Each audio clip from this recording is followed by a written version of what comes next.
Hi guys, welcome to my YouTube channel Samarpan Shiksha. Guys, इस video में हम कंप्यूटर जागरूकता बुक के 7th चैप्टर ऑपरेटिंग सिस्टम के बारे में बात करने वाले हैं।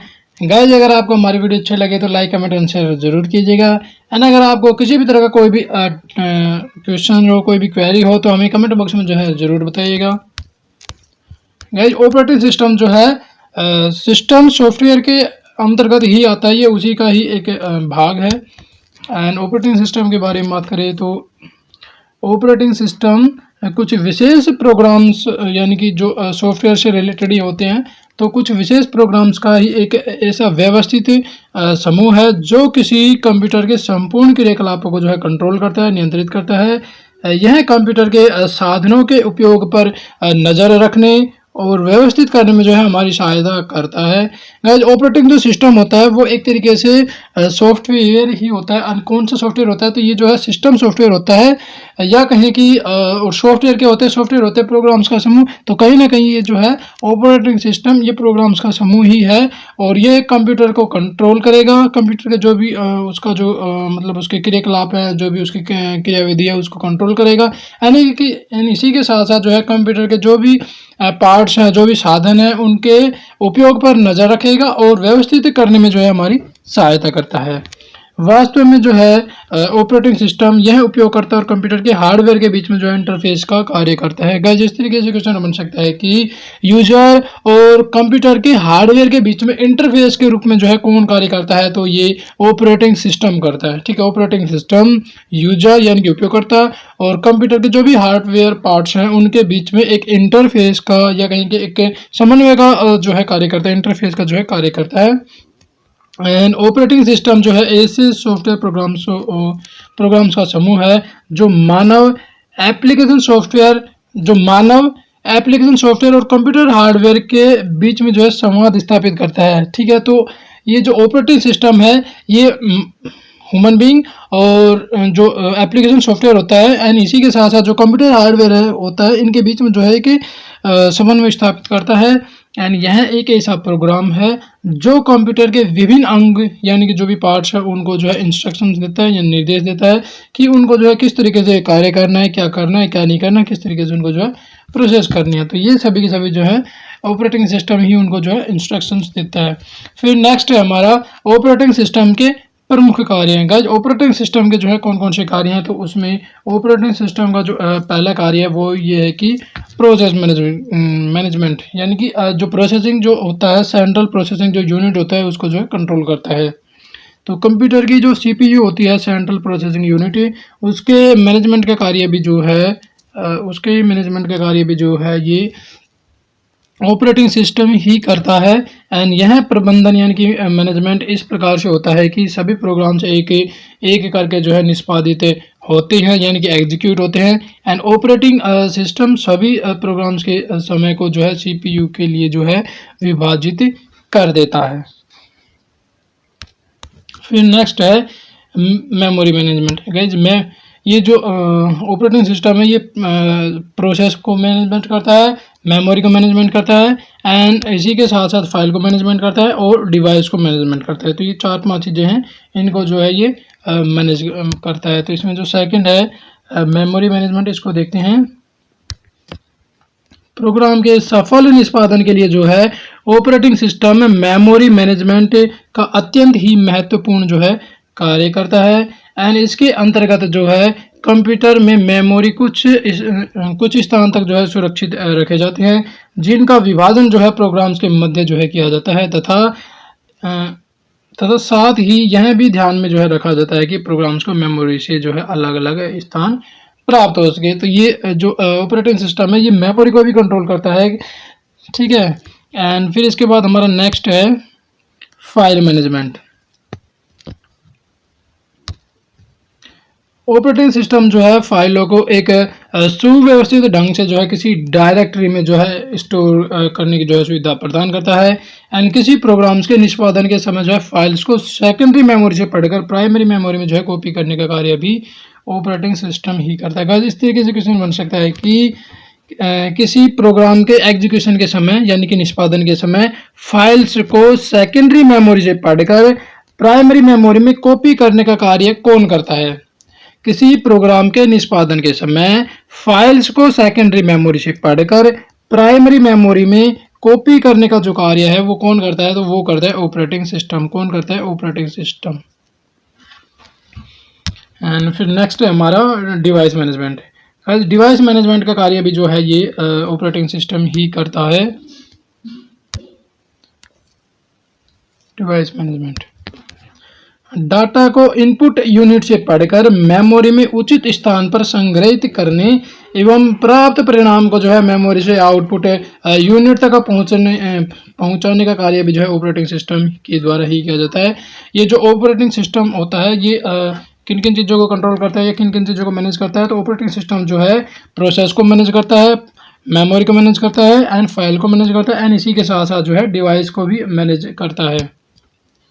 ठीक है। एंड जो BIOS है, BIS की जो फुल फॉर्म क्या है? तो BIS की फुल फॉर्म है बेसिक इनपुट आउटपुट सिस्टम। ये BIOS की फुल फॉर्म है। फिर नेक्स्ट है ऑपरेटिंग सिस्टम्स के प्रकार। गाइज अब ऑपरेटिंग सिस्टम्स के प्रकार के बारे में बात करते हैं। इसमें से जो हमारा जो पहला जो टाइप्स है ऑपरेटिंग सिस्टम का वो है बैच प्रोसेसिंग ऑपरेटिंग सिस्टम।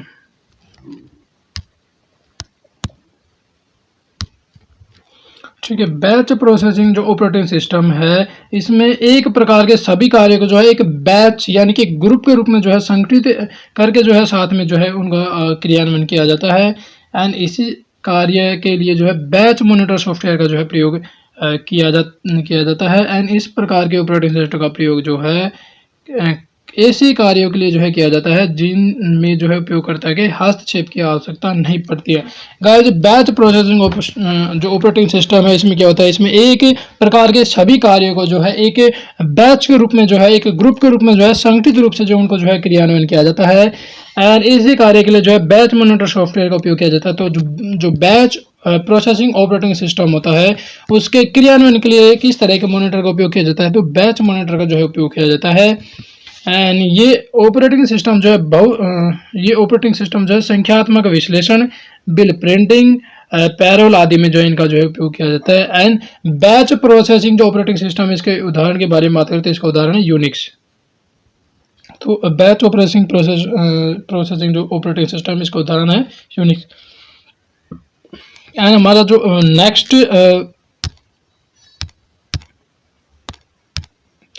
जो नेक्स्ट जो इसका टाइप्स है ऑपरेटिंग सिस्टम्स का ही नेक्स्ट जो हमारा टाइप है वो है single user operating system. Single user operating system जो है इसमें एक बार में केवल एक उपयोगकर्ता को ही कार्य करने की अनुमति होती है। बैच प्रोसेसिंग में तो एक ही साथ में मतलब एक ही साथ में बहुत सारे कार्यों को जो है किया जा सकता है और एक ही बार में एक ही साथ में जो भी कार्य है उसको एक बैच के रूप में एक समूह के रूप में किया जाएगा। और सिंगल यूजर में एक बार में केवल एक उपयोगकर्ता के द्वारा ही जो है कार्य करने की अनुमति होती है और यह जो है सबसे अधिक प्रयोग किया जाने वाला ऑपरेटिंग सिस्टम होता है। और सिंगल यूजर ऑपरेटिंग सिस्टम के एग्जाम्पल के बारे में बात करें तो सिंगल यूजर ऑपरेटिंग सिस्टम के एग्जाम्पल है MS-DOS, विंडोज 9X। ये सभी जो सिंगल यूजर ऑपरेटिंग सिस्टम के ही एग्जाम्पल है। फिर नेक्स्ट है हमारा ऑपरेटिंग सिस्टम का ही टाइप्स है नेक्स्ट है ऑपरेटिंग सिस्टम का ही नेक्स्ट जो टाइप है वो है multi user operating system.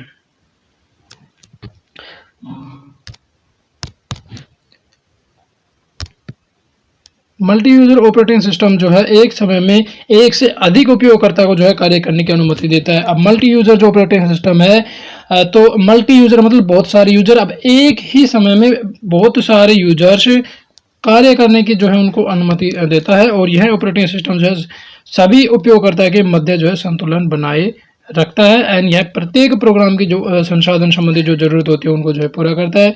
And multi user operating system के भी एग्जांपल के बारे में बात करते हैं। इसमें यूनिक्स है, NVMS है। तो ये सभी जो है मल्टी यूजर ऑपरेटिंग सिस्टम के एग्जाम्पल्स हैं। फिर इसके बाद ऑपरेटिंग सिस्टम का जो हमारा जो नेक्स्ट टाइप है वो है multi processing operating system. Next हमारा जो ऑपरेटिंग सिस्टम का जो टाइप्स है वो है मल्टी प्रोसेसिंग ऑपरेटिंग सिस्टम।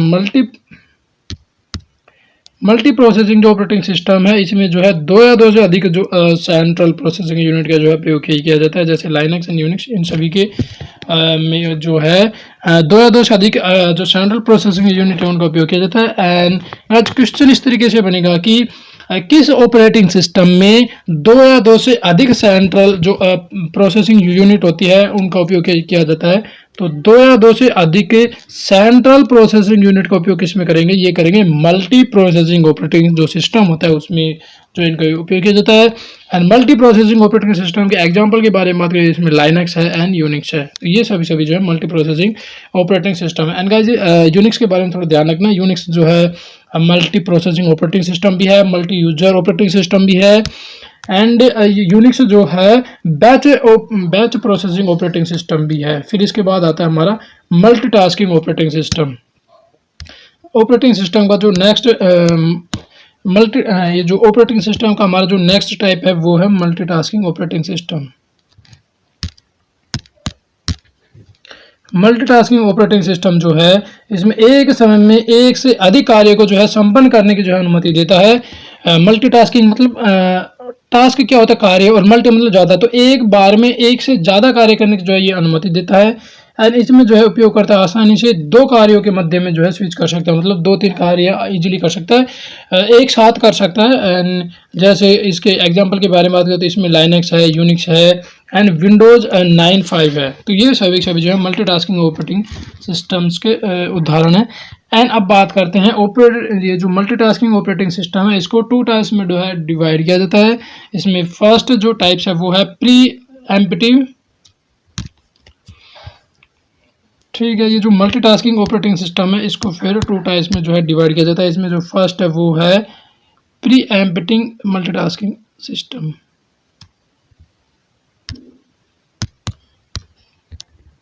ठीक है, preemptive multitasking operating system.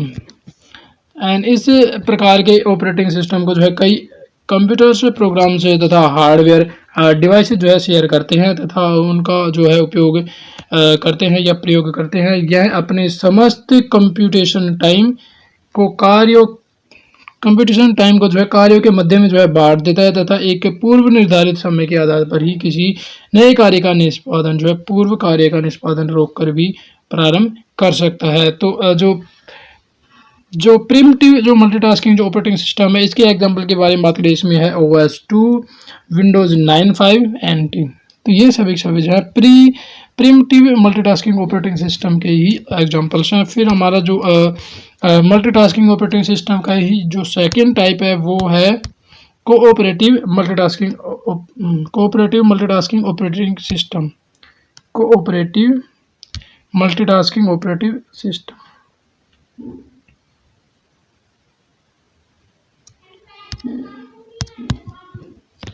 Cooperative multitasking operating system, यह मल्टीटास्किंग का एक सरलतम रूप होता है। यानी इस ऑपरेटिंग सिस्टम में जो है एक प्रोग्राम तब तक जो है CPU का प्रयोग करता है जब तक उसे जो है आवश्यकता होती है।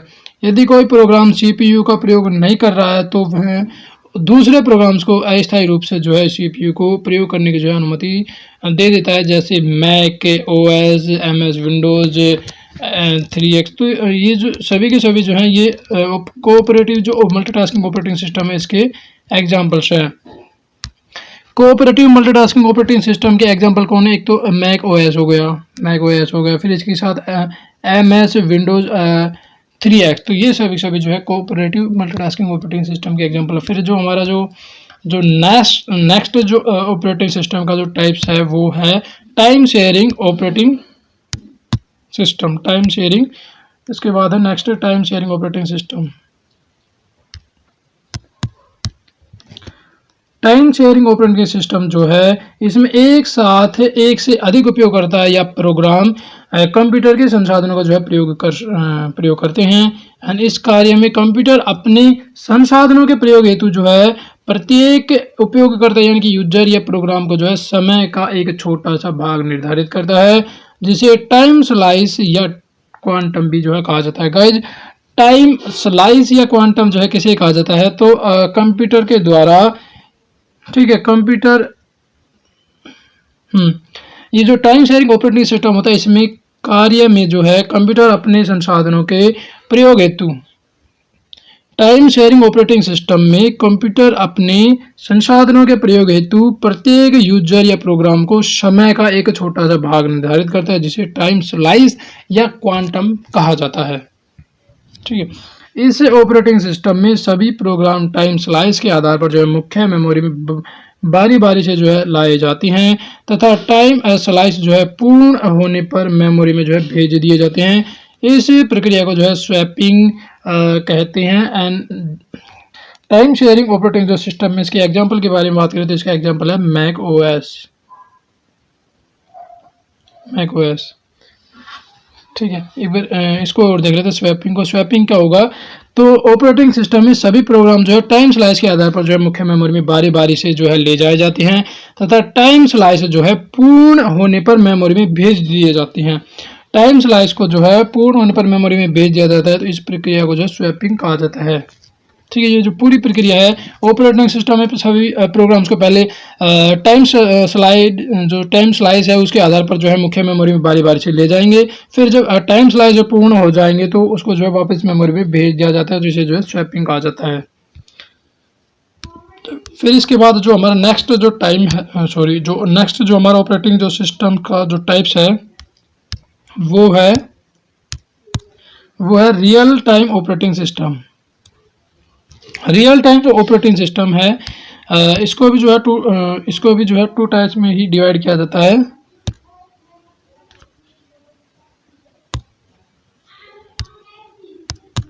ठीक है, रियल टाइम ऑपरेटिंग सिस्टम के बारे में बात करें तो यह एक ऐसा ऑपरेटिंग सिस्टम होता है जिसमें रियल टाइम एप्लीकेशन का जो है क्रियान्वयन किया जाता है। और रियल टाइम जो ऑपरेटिंग सिस्टम होता है, इसके एग्जांपल के बारे में बात करें तो रियल टाइम ऑपरेटिंग सिस्टम का एग्जांपल है एयरक्राफ्टों में प्रयोग किए जाने वाला जो ऑटो पायलट मैकेनिज्म है, ये रियल टाइम ऑपरेटिंग सिस्टम का ही उदाहरण है। क्वेश्चन इस तरीके से बनेगा कि ऑटो पायलट मैकेनिज्म किस ऑपरेटिंग सिस्टम का उदाहरण है, तो ऑटो पायलट जो मैकेनिज्म है ये रियल टाइम ऑपरेटिंग सिस्टम का एग्जांपल है।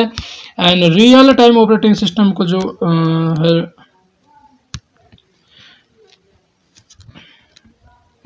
ठीक है, रियल टाइम ऑपरेटिंग सिस्टम को जो है टू टाइप्स में डिवाइड किया जाता है। इसमें जो फर्स्ट जो है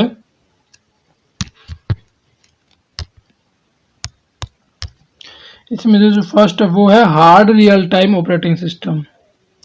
ठीक है, एंड इसमें जो सेकंड जो टाइप्स है वो है soft real time. Hard real time operating system and soft real time operating system. जो फर्स्ट है hard real time operating system, इसके बारे में बात करते हैं। यह ऑपरेटिंग सिस्टम जो है किसी महत्वपूर्ण कार्य के ऑपरेशन को जो है समय पर पूरा करने की गारंटी देता है। गाइज, ये दोनों के दोनों ही जो है किसी भी कार्य को कंप्लीट करने के लिए जो है उसको जो है एक तरीके से उनकी डेडलाइन होती है। एंड पहला वाला तो गारंटी देगा, और अगर कार्य को समय से पहले अगर पूरा नहीं कर पाएगा तो उसका जो है निष्पादन फेल हो जाएगा। लेकिन जो सॉफ्ट रियल टाइम होता है उसमें ऐसा नहीं होता है, इसमें डेडलाइन होती है। ये कोशिश करता है कि पहले डेडलाइन के पहले ही उस कार्य को कंप्लीट करे। अगर किसी सिचुएशन में कार्य को पहले कंप्लीट नहीं कर पाता है तो उस कार्य का निष्पादन फेल नहीं होता है, यानी कि फिर उस डेडलाइन के बाद भी उस कार्य को जो है कर सकता है। तो ये है सॉफ्ट रियल टाइम। दोनों के दोनों जो है रियल टाइम जो ऑपरेटिंग सिस्टम है उसके टाइप्स हैं। पहला hard real time operating system है, second soft real time operating system है। ठीक है, hard real time operating system में उसमें वो किसी भी डेडलाइन से पहले कार्य को करने की जो है गारंटी देता है। अगर किसी भी सिचुएशन में कार्य को कंप्लीट नहीं कर पाता है तो उसका जो प्रोग्राम का जो निष्पादन है वो फेल हो जाता है। And soft real time operating जो सिस्टम होता है इसमें भी जो है डेडलाइन दी जाती है, उस डेडलाइन से पहले ही कार्य करने की जो है वो कोशिश करता है। अगर किसी भी सिचुएशन में कोशिश मतलब पहले नहीं कर पाता है तो फिर इसका जो कार्य का जो निष्पादन है वो फेल नहीं होता है। फिर इसका मतलब ये है कि वो उसको डेडलाइन के बाद भी जो है कर सकता है, जबकि उसमें ऐसे नहीं होता है, उसमें डेडलाइन से पहले ही करेगा जब तो, नहीं तो फिर उसका कार्य को वो नहीं करेगा। एंड निर्देश देने के बाद से लेकर निर्देश के पूरा होने का बीच का जो समय होता है उसको जो है एक्सेस टाइम कहा जाता है। निर्देश देने के बाद से लेकर के निर्देश के पूरे होने का बीच का जो समय होता है, निर्देश देने के बाद से लेकर के निर्देश के पूरा होने का बीच का जो समय होता है उसे जो है टाइम एक्सेस कहा जाता है।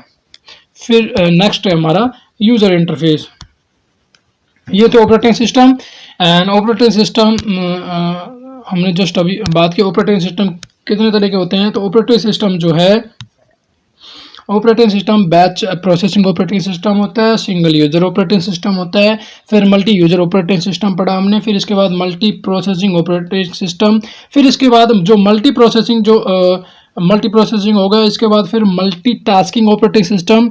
And multi tasking operating system को जो है 2 टास्क में डिवाइड किया गया था, primitive multi tasking operating system and cooperative multi tasking operating system. फिर इसके बाद हमने टाइम शेयरिंग ऑपरेटिंग सिस्टम पढ़ा, फिर इसके बाद हमने रियल टाइम ऑपरेटिंग सिस्टम पढ़ा। फिर रियल टाइम ऑपरेटिंग सिस्टम्स को भी 2 टाइप्स में डिवाइड किया गया था, hard real time operating system and soft real time operating system. अब इसके बाद जो है हम यूजर इंटरफेस पढ़ते हैं। यूजर इंटरफेस जो है इसके बाद जो हम यूजर इंटरफेस पढ़ते हैं, यूजर इंटरफेस क्या होता है।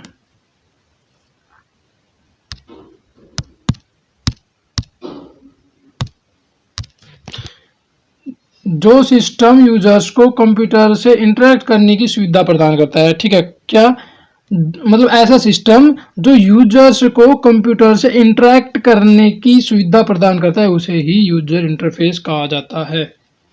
ठीक है, तो ऐसा सिस्टम जो यूजर यानी कि उपयोगकर्ता को कंप्यूटर से कनेक्ट करे, इंटरैक्ट करे या कनेक्ट करने की जो है सुविधा दे, तो उसे जो है यूजर इंटरफेस कहा जाता है।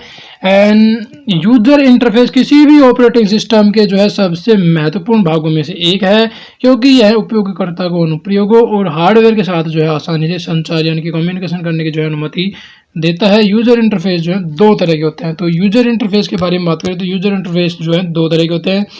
फर्स्ट जो यूजर इंटरफेस का जो फर्स्ट जो टाइप्स है वो है ग्राफिकल फर्स्ट जो टाइप्स है वो है ग्राफिकल यूजर इंटरफेस, GUI के रूप में जो इसको जाना जाता है। एंड जो सेकंड जो टाइप्स है वो है कैरेक्टर यूजर इंटरफेस, CUI। ठीक है, यूजर इंटरफेस जो है 2 तरह के होते हैं। यूजर इंटरफेस जो है 2 तरह के होते हैं। फर्स्ट है ग्राफिकल यूजर इंटरफेस, जिसको जो है GUI के रूप में जाना जाता है। गाइस अगर GUI की फुल फॉर्म पूछ ले तो GUI की जो फुल फॉर्म है वो है ग्राफिकल यूजर इंटरफेस। GUI की फुल फॉर्म है graphical user interface. And second जो टाइप्स था वो था कैरेक्टर यूजर इंटरफेस, जिसको जो है CUI के रूप में जाना जाता है। एंड CUI की फुल फॉर्म है कैरेक्टर यूजर इंटरफेस। तो ये फुल फॉर्म भी आपको पता होना चाहिए। अब 1 बाय 1 देखते हैं। तो पहला है हमारा graphical user interface. Graphical user interface एक ऐसा इंटरफेस होता है जो यूजर को स्क्रीन पर उपस्थित जो भी ऑब्जेक्ट्स हैं या पॉइंट्स हैं या क्लिक करके जो है कमांड्स के रूप में जो है स्वीकार करता है। ठीक है, जो ग्राफिकल यूजर इंटरफेस होता है इसके थ्रू अपन जो है स्क्रीन पर उपस्थित ऑब्जेक्ट्स पर पॉइंट या क्लिक करके जो है कमांड्स के रूप में जो है उनको स्वीकार करते हैं। एंड पहला ग्राफिकल यूजर इंटरफेस जो है जेरोक्स कॉर्पोरेशन के द्वारा जो है 1970 में बनाया गया। गाइस क्वेश्चन इस तरीके से बन सकता है कि पहला यूजर इंटरफेस कब एंड किसके द्वारा बनाया गया। पहला यूजर इंटरफेस जो है जेरोक्स जो कॉर्पोरेशन है इसके द्वारा 1970 में बनाया गया।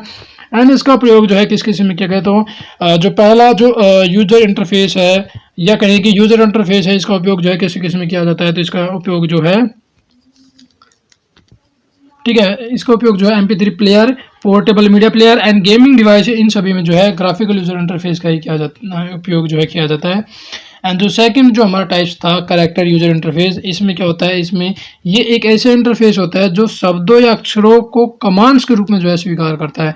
अब इसमें जो शब्द होंगे या अक्षर होंगे तो उनको कमांड्स के रूप में जो है ये स्वीकार करेगा। और कैरेक्टर जो यूजर इंटरफेस है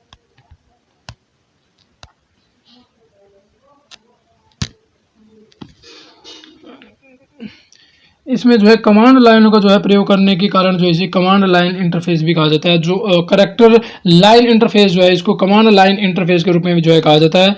एंड कमांड लाइन जो है कंप्यूटर की डिस्प्ले स्क्रीन पर भी जो है एक ऐसी जगह होती है जिसमें जो है यूजर के द्वारा निर्देश टाइप जो है किए जाते हैं। अर्थात यह कंप्यूटर और यूजर के मध्य में जो है एक ऐसा इंटरफेस होता है जिसमें जो है इनपुट आउटपुट केवल टेक्स्ट के रूप में ही होता है। तो जो कैरेक्टर यूजर इंटरफेस है इसमें जो इनपुट आउटपुट होगा वो सारा का सारा जो है टेक्स्ट के रूप में ही होगा।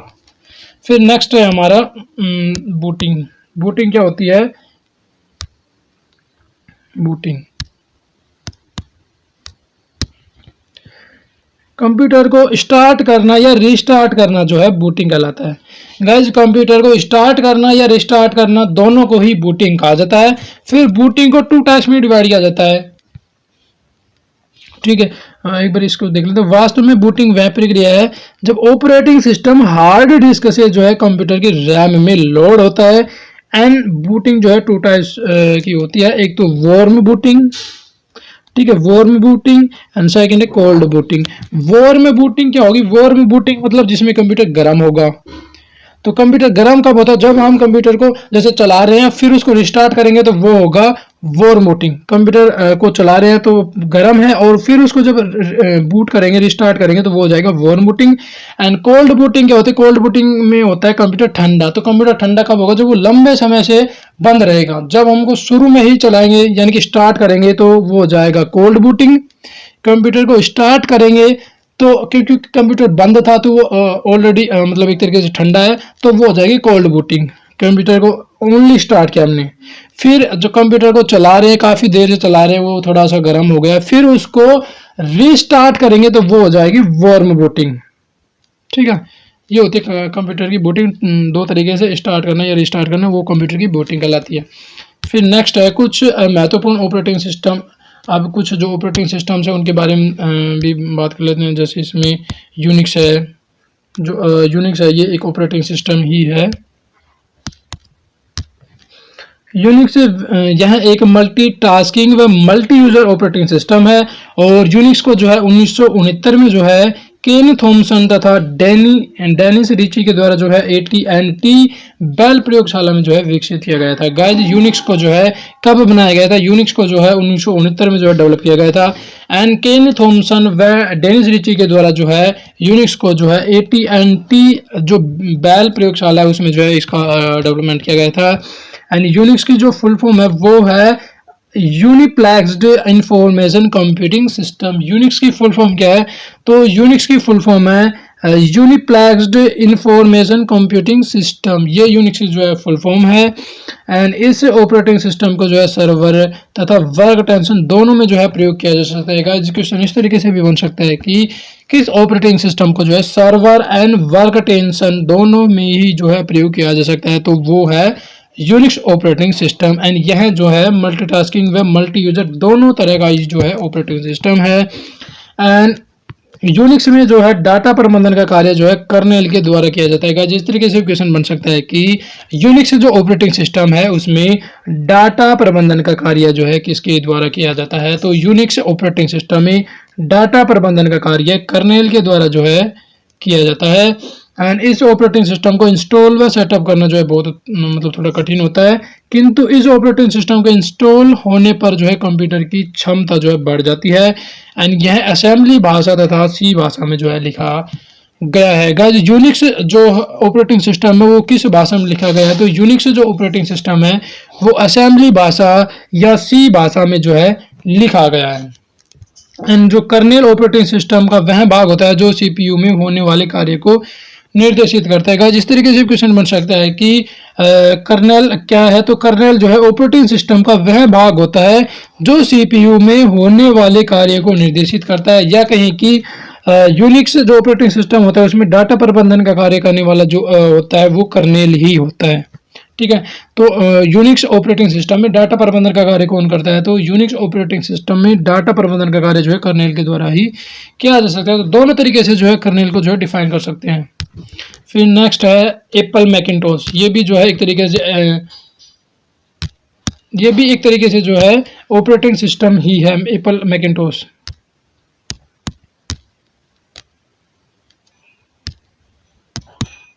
यह जनवरी 1984 में जो है स्टीव जॉब्स के द्वारा जो है इसको जो है प्रस्तावित किया गया था। जब इसे शुरुआत में जो है सिस्टम सॉफ्टवेयर के रूप में भी जो है जाना जाता था।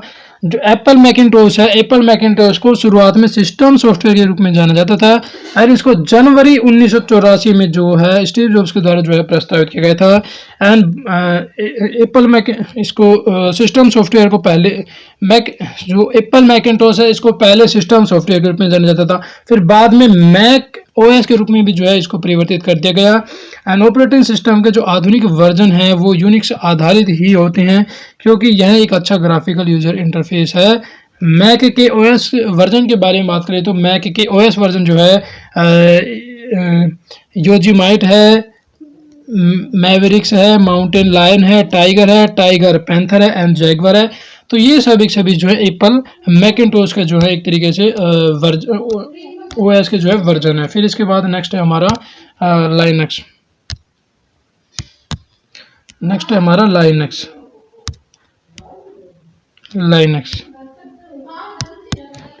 लाइनक्स यह ऑपरेटिंग सिस्टम जो है लाइनक्स यह ऑपरेटिंग सिस्टम को जो है 1991 में जो है लीनस टोरावाल्ड्स के द्वारा जो है विकसित किया गया था एंड इसका प्रयोग जो है मुख्यतः सर्वर के लिए ही किया जाता है। गाइस लाइनक्स को कब डेवलप किया गया था? तो लाइनक्स को जो है 1991 में लीनस टोरावाल्ड्स के द्वारा जो है विकसित किया गया था एंड इसका मुख्यतः जो प्रयोग जो है सर्वर के लिए ही होता है एंड यह ऑपरेटिंग सिस्टम जो है यूनिक्स पर आधारित होता है। यह एक ओपन सोर्स सॉफ्टवेयर है। जो लाइनक्स है वो कैसा है? तो लाइनक्स जो है ओपन सोर्स सॉफ्टवेयर है एंड तथा सभी प्रकार के कंप्यूटर पर जो है चल सकता है। जो लाइनक्स है ये ओपन सोर्स वाला सॉफ्टवेयर है एंड ये सर्वर के लिए बनाया गया था एंड सभी प्रकार की कंप्यूटर में जो है चल सकता है। फिर इसके बाद जो नेक्स्ट ऑपरेटिंग सिस्टम है वो है MS विंडोज। MS विंडोज यह माइक्रोसॉफ्ट के द्वारा जो है विकसित किया गया graphical user interface operating system है। MS विंडोज को किसने डेवलप किया था? तो MS विंडोज को जो है माइक्रोसॉफ्ट जो कॉर्पोरेशन है इन्होंने डेवलप किया था और ये जो है कि ग्राफिकल यूजर इंटरफेस ऑपरेटिंग वाला सिस्टम है। इसके विभिन्न संस्करण है जैसे विंडोज 95 है, 98 है, विंडो XP है, विंडो विस्टा है, विंडो 10 है। ये सभी जो MS विंडोज के ही मतलब एक तरीके से संस्करण मतलब इसके ऑपरेटिंग सिस्टम वाले संस्करण है या कहीं कि इसके ही एक तरीके से एग्जाम्पल्स हैं। यह एक यूजर फ्रेंडली ऑपरेटिंग सिस्टम है तथा इसमें जो है कार्य करना बहुत ही सरल होता है। तो यूजर फ्रेंडली ऑपरेटिंग सिस्टम कौन सा है? तो यूजर फ्रेंडली ऑपरेटिंग सिस्टम जो है वो है MS विंडोज। नेक्स्ट हमारा जो ऑपरेटिंग सिस्टम है वो है MS DOS। नेक्स्ट हमारा जो ऑपरेटिंग सिस्टम है वो है MS DOS। इसका पूर्ण रूप जो है वो इसकी जो MS DOS की जो फुल फॉर्म है वो है Microsoft disk operation system. MS मतलब माइक्रोसॉफ्ट एंड DOS मतलब डिस्क ऑपरेटिंग सिस्टम। तो MS DOS की फुल फॉर्म क्या है? तो MS DOS की फुल फॉर्म है Microsoft disk operating system and प्रारंभ में MS DOS जो है ऑपरेटिंग सिस्टम 86 DOS के रूप में जो है जाना जाता था। वर्तमान में तो MS DOS है और पहले इसको जो है 86 DOS के रूप में जो है जाना जाता था। ठीक है, जुलाई 1981 में माइक्रोसॉफ्ट कंपनी ने जो है 86 DOS मोड के सारे राइट्स जो है IBM से जो है खरीद लिए थे और इसका नाम परिवर्तित करके जो MS DOS जो है रख दिया था। पहले इसको जो है IBM ने डेवलप किया था, कहीं ना कहीं IBM से रिलेटेड था। फिर बाद में 1981 में जो है माइक्रोसॉफ्ट कंपनी ने जो है इसको खरीद लिया था और फिर इसका नाम जो है MS DOS जो है रख दिया गया था एंड इसमें कुछ महत्वपूर्ण जो है परिवर्तन भी की गई और इसका जो है एक नया डिस्क डायरेक्टरी स्ट्रक्चर जो है बनाया गया जिसमें फाइल से संबंधित सूचनाएं जो है अपडेट की गई थी। फिर नेक्स्ट है DOS की संरचना। नेक्स्ट है DOS की संरचना। DOS की इस ऑपरेटिंग सिस्टम के द्वारा जो है कंप्यूटर के बीच समन्वय स्थापित करने के लिए जो है निम्नलिखित प्रोग्रामों की जो है आवश्यकता होती है। इनमें से जो फर्स्ट जो प्रोग्राम है वो है बूट रिकॉर्ड।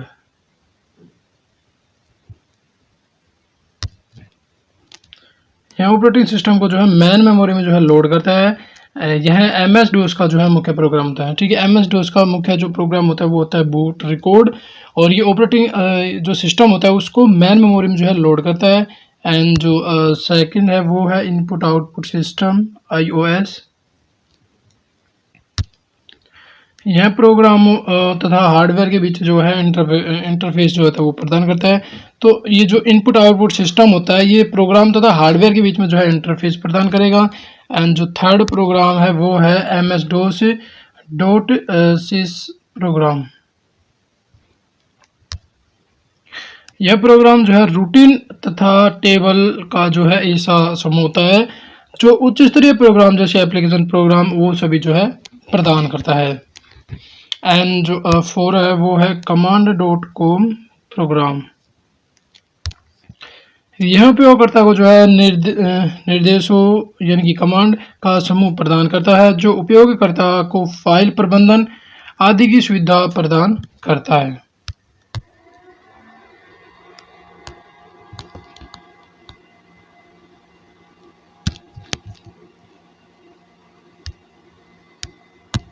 फिर नेक्स्ट है डोस को कॉन्फ़िगर करना।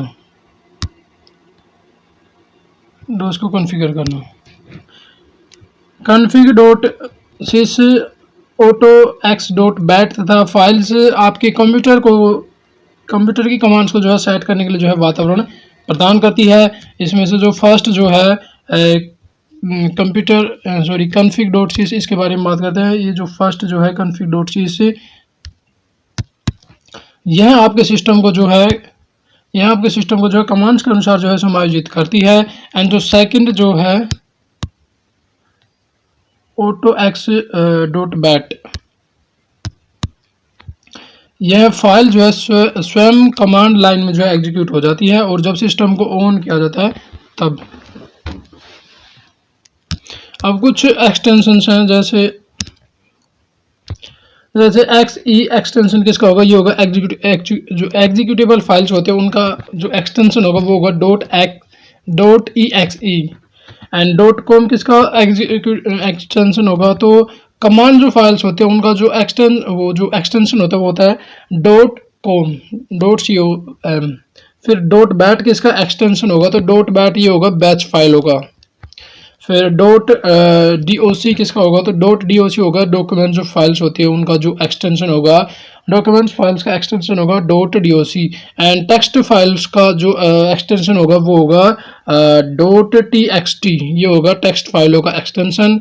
एंड प्रोग्राम जो फाइल्स होती है उनका एक्सटेंशन क्या होगा, प्रोग्राम फाइलों का एक्सटेंशन होगा .prg। प्रोग्राम फाइलों का एक्सटेंशन क्या होगा, तो प्रोग्राम फाइलों का एक्सटेंशन होगा .prg। And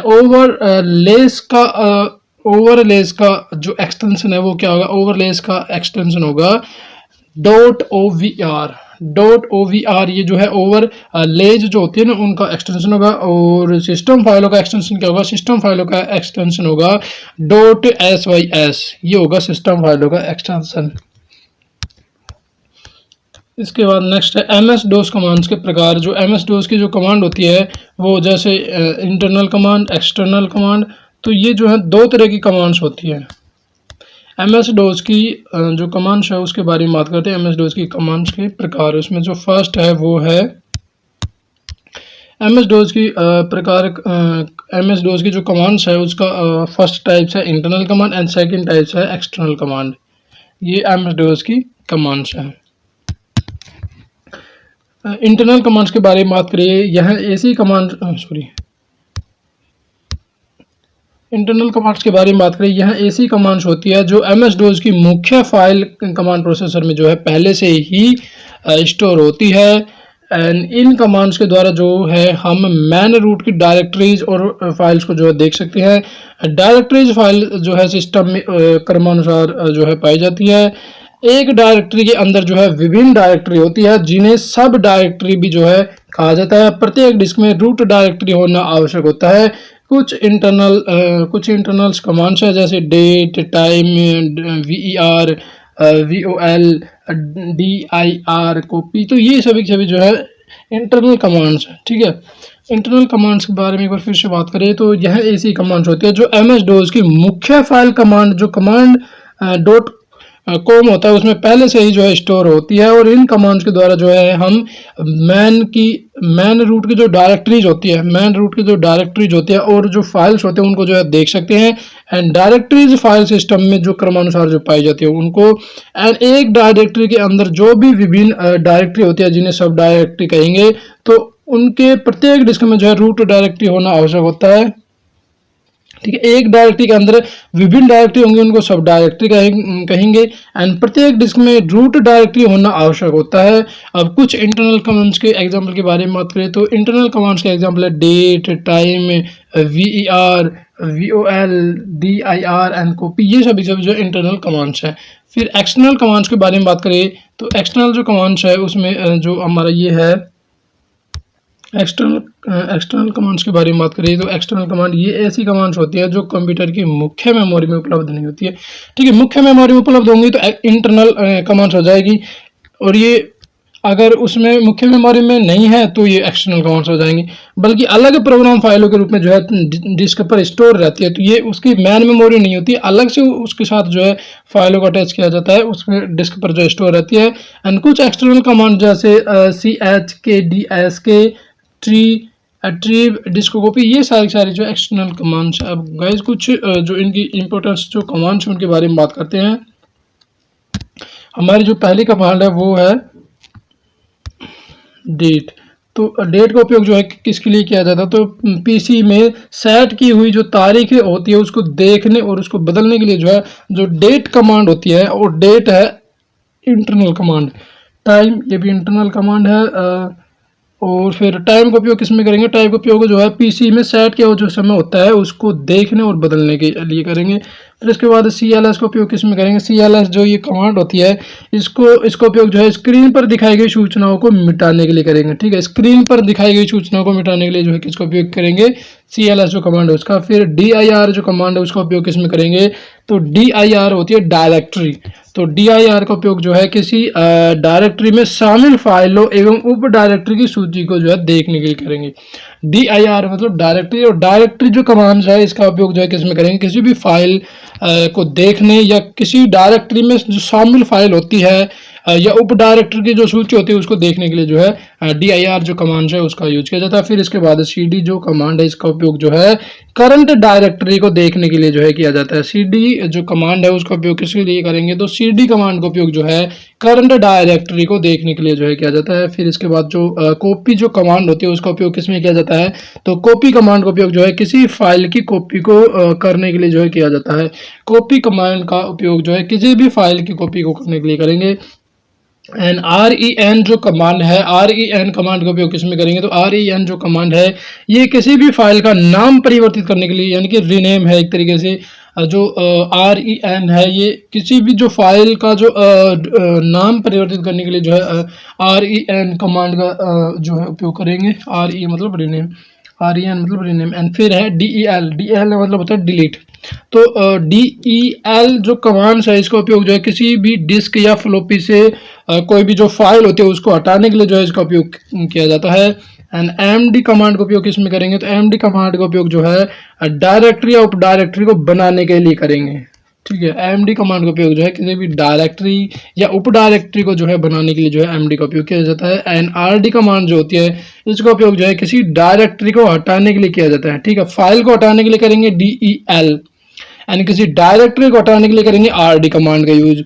and type command का यूज जो है किस में किया जाता है, तो किसी फाइल के कंटेंट्स को देखने के लिए जो है जो टाइप कमांड है उसका यूज किया जाता है।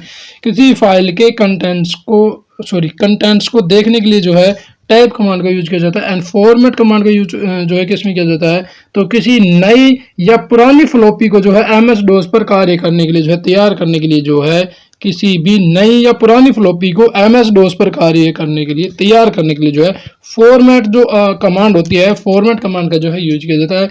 एंड जो पैथ कमांड होती है PATH, इसका उपयोग जो है किसमें किया जाता है, तो किसी भी एग्जीक्यूटिव डायरेक्टरी या फाइल का जो पाथ होता है उसको जानने के लिए जो है किसी भी एग्जीक्यूटिव डायरेक्टरी या फाइल का जो पथ है वो जानने के लिए जो है पथ जो एक कमांड होती है उसका यूज किया जाता है। एंड एडिट जो कमांड होती है उसका यूज किसमें करेंगे, तो एडिट कमांड का उपयोग जो है साधारण अक्षरों या विशेष चिन्हों से बनी फाइल को तैयार करने या उसको सुधारने के लिए, मतलब उसको एडिट करने के लिए जो है एडिट कमांड का यूज करेंगे।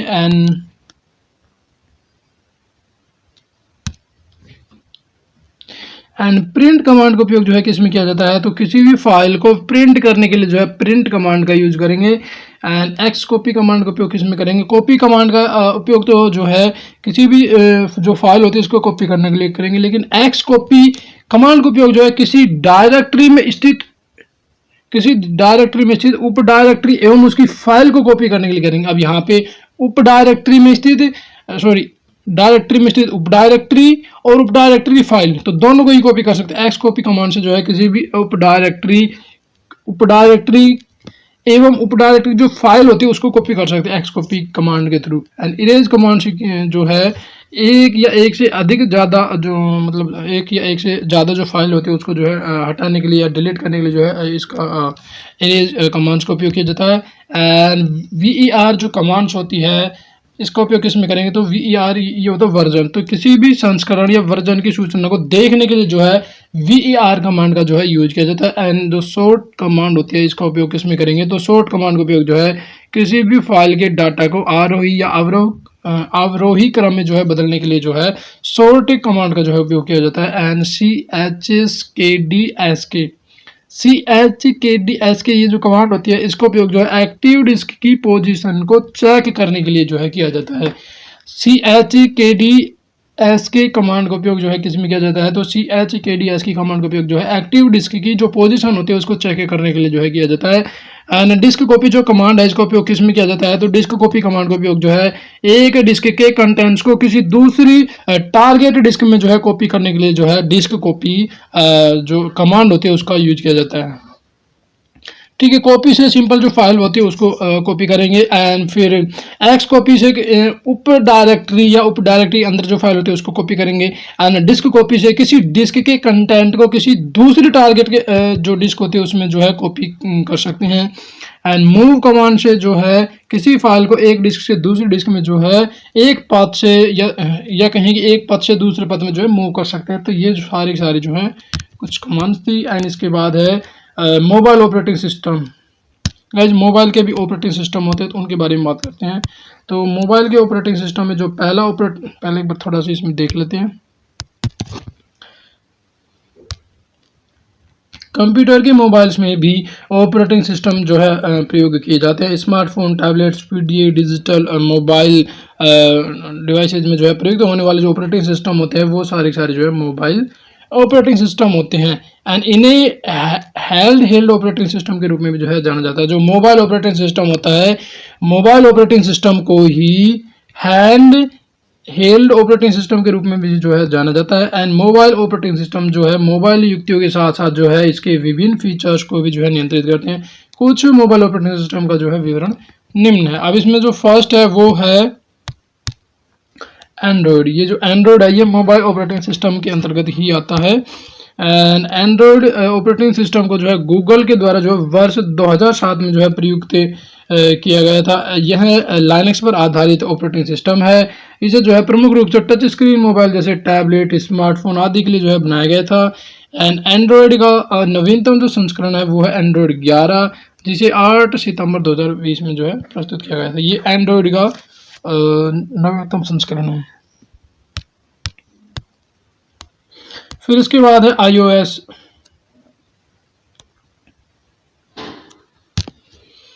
इसके बाद iOS जो है ये भी एक तरीके से मोबाइल ऑपरेटिंग सिस्टम ही है। एंड iOS जो है यह एप्पल को कॉर्पोरेशन के द्वारा जो है निर्मित किया गया बहुत ही लोकप्रिय ऑपरेटिंग सिस्टम है। इसका प्रयोग जो है मुख्य रूप से एप्पल के आईफोन, आईपॉड, आईपैड, ठीक है, आईफोन, आईपॉड, आईपैड इन सभी में जो है किया जाता है। एंड ये जो iOS है इसका नवीनतम जो संस्करण है वो iOS 14.3 है, जिसे जो है 14 दिसंबर 2020 में जो है प्रस्तुत किया गया था। एंड फिर इसके बाद जो सिम्बियन है ये भी एक तरीके से ये मोबाइल ऑपरेटिंग सिस्टम ही है। एंड सिम्बियन जो मोबाइल ऑपरेटिंग सिस्टम है इसको जो है सिम्बियन लिमिटेड के द्वारा जो है 1997 में जो है प्रस्तुत किया गया था। सिम्बियन स्मार्टफोन्स के लिए जो है डिजाइन किया गया प्रोप्राइटरी ऑपरेटिंग सिस्टम होता है। ये प्रोप्राइटरी ऑपरेटिंग सिस्टम होता है, मतलब ये किसी पर्टिकुलर कंपनी, किसी इंस्टीट्यूट या किसी भी पर्टिकुलर व्यक्ति के लिए जो है बनाया जाता है। एंड इसको जो है कॉपीराइटेड भी कहा जा सकता है। और इसका जो नवीनतम जो संस्करण है वो नोकिया बेल है, जिसे अक्टूबर 2012 में जो है प्रस्तुत किया गया था।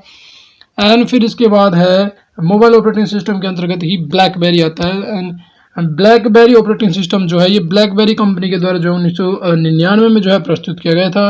एंड ब्लैकबेरी एक प्रोप्राइटरी ऑपरेटिंग सिस्टम, ये भी जो है प्रोप्राइटरी ऑपरेटिंग सिस्टम ही है। एंड इसका जो नवीनतम संस्करण है वो 7.1.0 है, जो नवंबर 2013 में प्रस्तुत किया गया था। फिर इसके बाद जो नेक्स्ट है वो है विंडोज़ फ़ोन। विंडोज़ फ़ोन भी एक तरीके से जो है मोबाइल ऑपरेटिंग सिस्टम ही है। एंड विंडोज़ फ़ोन जो है यह ऑपरेटिंग सिस्टम माइक्रोसॉफ्ट कंपनी के द्वारा 2010 में जो है स्मार्टफोन के लिए बनाया गया था। एंड यह कमर्शियल प्रोप्राइटरी ऑपरेटिंग सिस्टम ही है। ये भी जो है प्रोप्राइटरी ऑपरेटिंग सिस्टम ही है। एंड इसका जो नवीनतम संस्करण है वो विंडोज़ फ़ोन 8.1 है और जो 2 जून 2015 में जो है प्रस्तुत किया गया था। गाइज यहाँ पे हमारा जो है पार्ट 1 कंप्लीट होता है। एंड गाइज आपको हमारी वीडियो कैसी लगी हमें कमेंट बॉक्स में जरूर बताइएगा। एंड अगर आपको हमारी वीडियो अच्छी लगे तो लाइक कमेंट एंड शेयर जरूर कीजिएगा। एंड अगर आपको किसी भी तरह की कोई भी डाउट हो तो हमें जो है किसी भी तरह कोई भी क्वेरी तो हमें कमेंट बॉक्स में जो है ज़रूर बताइएगा। एंड गाइज इससे पहले की जो हमने जो चैप्टर्स कराए कंप्यूटर से रिलेटेड उनकी जो लिंक है वो मैं डिस्क्रिप्शन बॉक्स में दे दूँगा, आप वहाँ से जो उनको देख सकते हैं।